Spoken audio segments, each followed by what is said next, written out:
Hello everyone, ఈ వీడియోలో నేను సోనాలి బింద్రే వియర్ చేసిన అనార్కలి డ్రెస్ అనేది ఎలా కటింగ్ అండ్ స్టిచ్చింగ్ చేసుకోవచ్చో ఫుల్ ట్యూటోరియల్ చూపిస్తాను. ఎక్కడ స్కిప్ చేయకుండా చూడండి. దీనికోసం ఫస్ట్గా నేను హోల్ శారీ తీసుకున్నాను. ఈ శారీ వచ్చేసి మీషోలో తీసుకున్నాను. 260 పడింది. దీంతో నేను అనార్కలి డ్రెస్ అండ్ దుప్పట్టా కూడా డిజైన్ చేయబోతున్నాను. ఫస్ట్గా ఫ్యాబ్రిక్ని వచ్చేసి నేను 4 ఫోల్డింగ్స్ ఫోల్డ్ చేస్తున్నాను అండ్ పైనుంచి 13.5 ఇంచెస్ అనేది మార్క్ చేస్తున్నాను yoke part length and 1 inch ఖర్చుల కోసం తీసుకుంటున్నాను.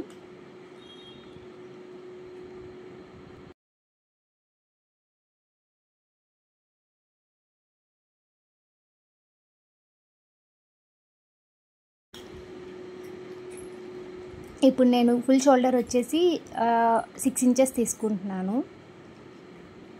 అందులో 2.5 ఇంచెస్ అనేది నేను నెక్ విడ్త్ తీసుకుంటున్నాను అండ్ 3 ఇంచెస్ అనేది షోల్డర్ తీసుకుంటున్నాను అండ్ అమూల్ లెంత్ వచ్చేసి 7.5 ఇంచెస్ తీసుకుంటున్నాను.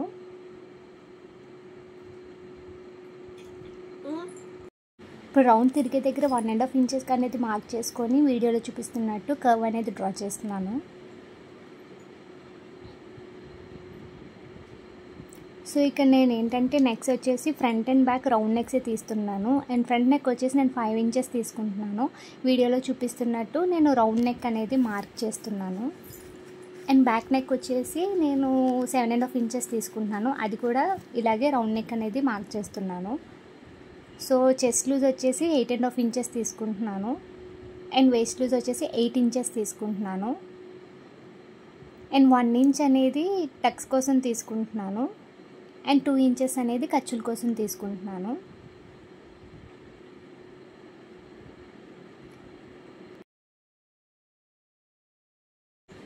సో ఇప్పుడు ఎలా అయితే మార్క్ చేసుకున్నామో మనం అలా అయితే కట్ చేసుకోవాలి. సో ఇక్కడ నేను నెక్స్ట్ అయితే ఒక పావు ఇంచ్ అనేది ఫ్రంట్కి అనేది మార్క్ చేస్తున్నాను అండ్ షోల్డర్ దగ్గర వచ్చేసి పావు ఇంచ్ అటువైపు అనేది నేను మార్క్ చేసి అలా కట్ చేస్తున్నాను. ఎందుకంటే స్టిచ్ చేసిన తర్వాత మనకి ఎగ్జాక్ట్ మెజర్మెంట్కి వస్తుంది.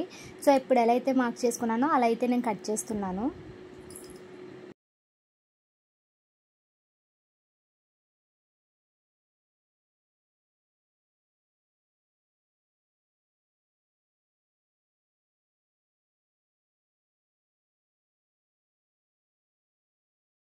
యోక్ పార్ట్ కట్ చేసుకోవడం అయిపోయింది. ఇప్పుడు నేను బాటమ్ ఎలా కట్ చేసుకోవాలో చూపిస్తాను. ఫస్ట్ ఫ్యాబ్రిక్ని నేను ఫోన్ కోల్డింగ్ చేస్తున్నాను. ఈ ఫోన్ కోల్డింగ్ ఎలా చేయాలనేది మన ఛానల్లో వీడియోస్ ఉన్నాయి, ఒకసారి చెక్ చేయండి. సో ఇప్పుడు ఇలా ఫోన్ కోల్డింగ్ చేసిన తర్వాత నేను పైనుంచి వచ్చేసి ఫస్ట్గా 9 ఇంచెస్కి అనేది ఒక మార్క్ చేసుకుంటున్నాను.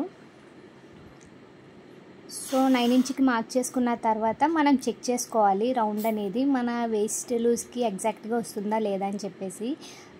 సో ఇక్కడ నాకు ఏంటంటే కొంచెం చిన్నదైంది. సో మళ్ళీ నేను కిందకి దించుతున్నాను ఇలాగా మార్కింగ్ అనేది. అయినా నాకు ఇంకా కొంచెం తక్కువైంది ఫ్యాబ్రిక్ అనేది. సో ఈ ఒక్కటిని మనం చెక్ చేసుకోవాలి. కట్ చేసుకొని పెట్టుకున్నాం కదా, దాన్ని చెక్ చేసుకొని ఇలాగేంటంటే సర్కిల్ అంత వస్తుందా లేదా అన్నది చూసుకోవాలి. నాకు కొంచెం తక్కువైంది. మళ్ళీ ఒక 1 ఇంచ్ అనేది డౌన్ చేసి మార్క్ చేశాను. మార్క్ చేస్తే ఇప్పుడు యోక్ పార్ట్కి ఎగ్జాక్ట్గా నాకు మెజర్మెంట్ అనేది వచ్చింది. సో అక్కడ నుంచి నాకు లెంత్ వచ్చేసి నాకు 35 ఇంచెస్ కావాలి. సో ఇలా మెజర్ చేసుకొని రౌండ్గా మార్క్ చేస్తున్నాను. మొత్తం 35 ఇంచెస్ ఒక 1 ఇంచ్ అనేది ఖర్చుల కోసం తీసుకొని 36 ఇంచెస్ అనేది నేను ఇలా మార్క్ చేసుకుంటున్నాను. సో ఎలా అయితే మార్క్ చేసుకున్నా అలా అయితే కట్ చేసేసుకున్నాను. కట్ చేసుకొని పక్కన పెట్టుకోవాలి. ఇప్పుడు స్టిచ్చింగ్లోకి వెళ్దాము. సో ఫస్ట్గా ఏంటంటే మెయిన్ ఫ్యాబ్రిక్ రైట్ సైడ్ పెట్టుకొని దానిపైన లైనింగ్ ఫ్యాబ్రిక్ పెట్టుకొని ఇలా నెక్ అయితే ఫస్ట్ స్టిచ్ చేసేసుకోవాలి. నెక్ స్టిచ్ చేసేసుకున్న తర్వాత దాన్ని ఏంటంటే కట్ చేసేసుకొని టర్న్ చేసుకోవాలి. చిన్న చిన్న టక్స్ ఇచ్చుకొని టర్న్ చేసుకొని overall main fabric and lining fabric అనేది స్టిచ్ వేసేసుకోవాలి. అలాగా మనం 2 యోక్ పార్ట్స్ అనేవి రెడీ చేసుకొని పక్కన పెట్టుకోవాలి. సో ఇప్పుడు బాటమ్ పార్ట్స్ కూడా మనం కట్ చేసుకున్నాం కదా, లైనింగ్ అండ్ మెయిన్ ఫ్యాబ్రిక్ రెండు కలిపి అటాచ్ చేసేసుకోవాలి. వేస్ట్ వచ్చేసి ఇప్పుడు హ్యాండ్స్ ఎలా కట్ చేసుకోవాలో చూపిస్తాను. విడ్త్ వచ్చేసి 11 ఇంచెస్ తీసుకుంటున్నాను. పైనుంచి ఏంటంటే 3 ఇంచెస్ ఖర్చుల కోసం తీసుకున్నాను. హ్యాండ్ లూజ్ వచ్చేసి నేను 9 ఇంచెస్ తీసుకుంటున్నాను. లెంత్ వచ్చేసి 20 ఇంచెస్ తీసుకొని వీడియోలో చూపిస్తున్నట్టు మార్క్ చేసుకుంటున్నాను. ఇప్పుడు 2 షోల్డర్స్ నేను అటాచ్ చేసేసుకున్నాను. అటాచ్ చేసేసుకున్న తర్వాత హ్యాండ్స్ అనేవి నేను లైనింగ్ మెయిన్ ఫ్యాబ్రిక్ అటాచ్ చేసేసుకొని షోల్డర్కి అనేది నేను హ్యాండ్స్ అటాచ్ చేసేస్తున్నాను. హ్యాండ్స్ కూడా అటాచ్ చేయడం అయిపోయిన తర్వాత యోక్ పార్ట్ కింద బాటమ్ పార్ట్ అనేది ఇలాగా స్టిచ్ చేసేస్తున్నాను వీడియోలో చూపిస్తున్నట్టు. సో ఇలా స్టిచ్ చేసుకున్న తర్వాత వేస్ట్కి తాళ్ళు కోసం నేను 2 అనేవి డిజైన్ చేసుకొని పక్కన పెట్టుకున్నాను.